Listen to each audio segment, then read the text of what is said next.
8'de sağlık tüm hızıyla devam ediyor. Şimdiki konuğumuz diş hekimi Zuhal Oygur. Hoş geldiniz hocam. Merhabalar, hoş bulduk. Merhabalar. Bize yine gülüşümüzle ilgili güzel bilgiler vereceksiniz. Tamam. Hocam hoş geldiniz. Hoş bulduk. Hocam gülüş tasarımı nedir? Çünkü bu çok önemli bir konu. Hakikaten dişiyle ilgili problem yaşayan ya da güzel bir gülüş. Günümüzde biliyorsunuz sosyal medya artık selfie'ler çok moda olduğu için bu gülüş tasarımını biraz detaylı bir şekilde anlatır mısınız? Eskiden sadece dişlerimizi tedavi ediyorduk ve bir miktar estetik katıyorduk ama artık bu dişleri tasarlıyoruz haline geldi. Gülüş tasarımı belirli bir şekilde yani gülüş estetiğini yakalayabilmek için, estetik bir gülüşü yakalayabilmek için yapılan işlemlerin bir ya da birkaç tanesini içine alan bir şey. Burada yani en başta hastanın ihtiyaç duyduğu ve gereksinimleri belirlenerek ona göre bir tasarım hazırlanıyor. Yani birkaç işlem yapılabiliyor ve uygulamaya geçiliyor. Peki gülüş estetiği yapılırken nelere dikkat etmeli hocam? Dişlerin çene kemiğiyle, yüzle, dudakla birbiriyle ilişkilerini, formlarına, yani hastanın yaşam şekline kadar etkileyen bir şey bu. İhtiyaç duyduğu ve daha estetik görünebilecek uyumlu dişler hazırlayabilmemiz önemli burada. Bazen sadece diş olmuyor, diş etinde de değişiklikler yapabiliyoruz. Burada estetik restorasyonlardan faydalanıyoruz, laminalardan, IMEX'lerden faydalanabiliyoruz. Gerekirse zirkonyumlardan faydalanabiliyoruz. Ama burada önemli olan ilk başta hastanın neye ihtiyacı var onu belirlememiz. Hocam peki gülüş tasarımında kullanılan materyaller neler? Ki bu hem planlama aşamasında kullanılan materyaller hem de uygulamada hani işlemi yaparken kullanılan materyaller. Bunlardan biraz bahseder misiniz? Tabii. Şimdi bir lamina ya da IMEX ya da zirkonyum, daha çok bu üçü üzerinde dönen bir şeyimiz var, uygulama seçeneklerimiz var. Bunlar bizim final restorasyonlarımız. Bundan önce mock-up'lar hazırlayarak hastaya plastik ya da rezin şeylerden, yapılardan hastaya bir ön hazırlık sunabiliyoruz. Hastanın kullanabileceği geçici dişlerle bir planlama yapabiliyoruz. Buna biz mock-up diyoruz.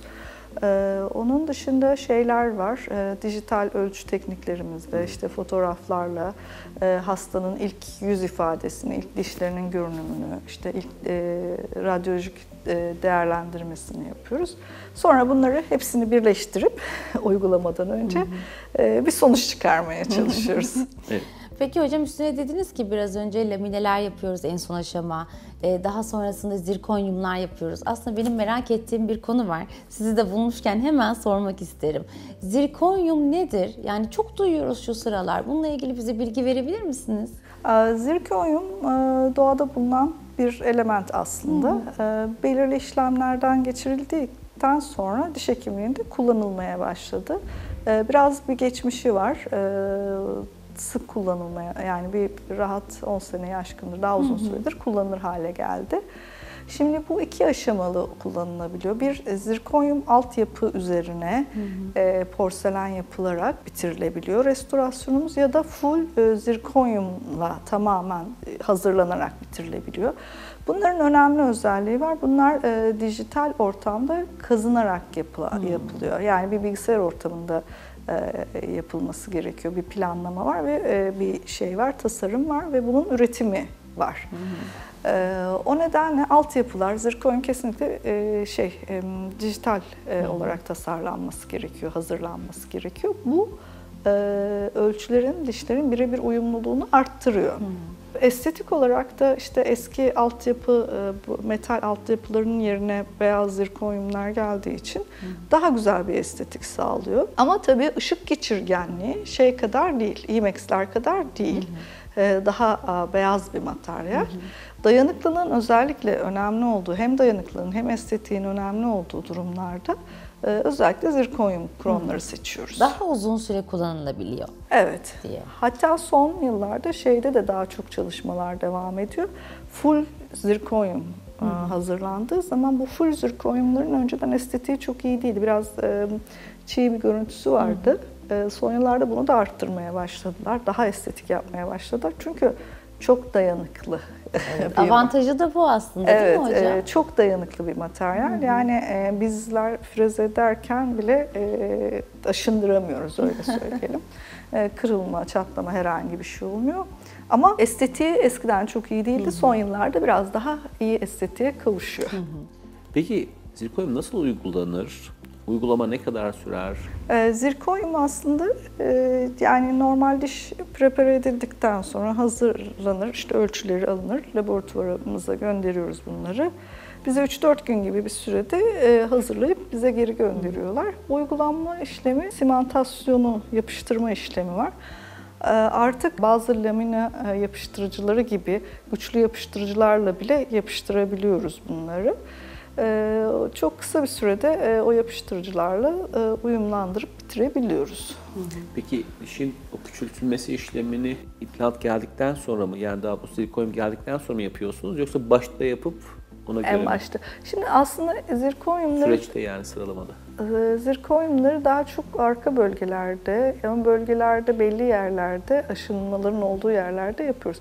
Daha çok bunlarda mock-up hazırlamadan direkt preparasyona geçebiliyoruz. Ama arzu edersek mock-up da hazırlanabiliyor, ama daha defektleri fazla olan hastalarda tercih ediyoruz açıkçası. Yani ben öyle tercih ediyorum ama şu an herkes öyle tercih etmeyebilir. Onu bilemiyorum. Yaparken. Peki hocam, ömrü ne kadar? Çok uzun dedik ama şimdi şu anda seyirciler de merak ediyordur açıkçası. Hani zirkonyumun ömrü, dediğimiz gibi yaptırdık, artık ömür boyu kullanacak mıyız? Var mı bir süresi?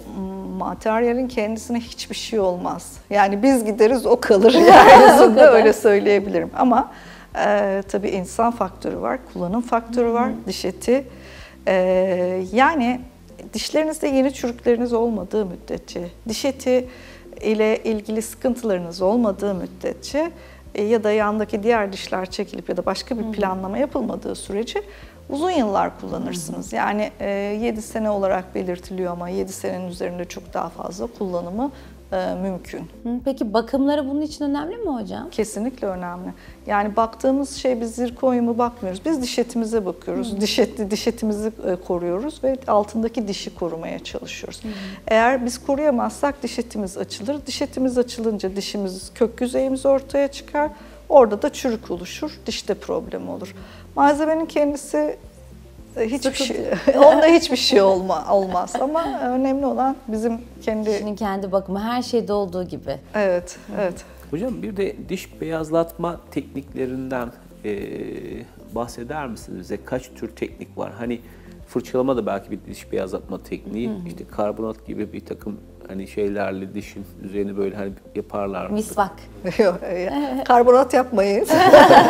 Misvak Yani da sanırım. bunları özellikle soruyorum ki, yani diş beyazlatmanın kaç farklı tekniği var? Siz hangisini tavsiye ediyorsunuz ve bunlar dişe ne kadar zarar veriyorlar? Karbonat zarar veriyor. Daha çok çizer mineyi sanırım. Evet, değil mi hocam? Diş taşı böyle diş tozu şeyleri vardı bir dönem. Onlar da aynı şekilde Zarar veriyor. Evet. Şimdi mekanik temizliği hekime bırakmak lazım. Çünkü mekanik temizlikte, yani daha doğrusu diş taşı temizliğinden bahsediyorum ya da beyazlatma ile ilgili şeyden, polisajdan bahsediyorum.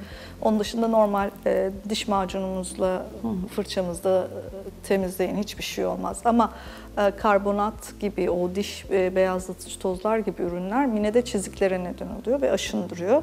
Bir süre sonra artık daha sarı dişlerimiz oluyor, daha lekeli dişlerimiz oluyor. Çünkü o yüzeyinin pürüzsüzlüğü ortadan kalkmış oluyor. Klinikte uyguladığımız bir beyazlatma yöntemi var. İşte yarım saat gibi bir sürede ışık yöntemiyle uyguluyoruz. Lazerle uyguladığımız bir yöntem var. Yani ışık yerine lazer kullanıyoruz. Bu daha kısa sürebiliyor ama ışık daha konforlu. Bir de lazerde biraz daha hassasiyet az oluyor. Bir de hastaların evde uyguladığı ev tipi beyazlatmalarımız var. Onlar için de ölçülerini alıyoruz ve hastaya nasıl kullanılması gerektiğini belirtiyoruz, anlatıyoruz ve ona plaklar teslim ediyoruz. Hasta o plakları kullanarak yeterli istediği beyazlığa kavuşuncaya kadar devam ediyor. Bir solüsyon mu konuluyor plakların içerisinde? Bir ilaç var, bir solüsyon, yani böyle jel kıvamında bir şey. Onlarla çok ince tabakalar halinde uyguluyor. Peki yine biraz önceki konuya döneceğiz aslında. Bu beyazlatma ile ilgili yapıldı ve daha sonrasında yapılmaması gerekenler, kişi, hasta ne yapsın hocam sonrasında? Sigara, çay, kahve, salça. Ama hepsi hayatımızda Zuhal hocam. Beyaz olmayan her şeyden uzak kalacak neredeyse. Evet. Şimdi ilk beyazlatma yapıldıktan sonra bir dişin geçirgenliği artıyor. Lekeleri de geçiriyor aynı zamanda.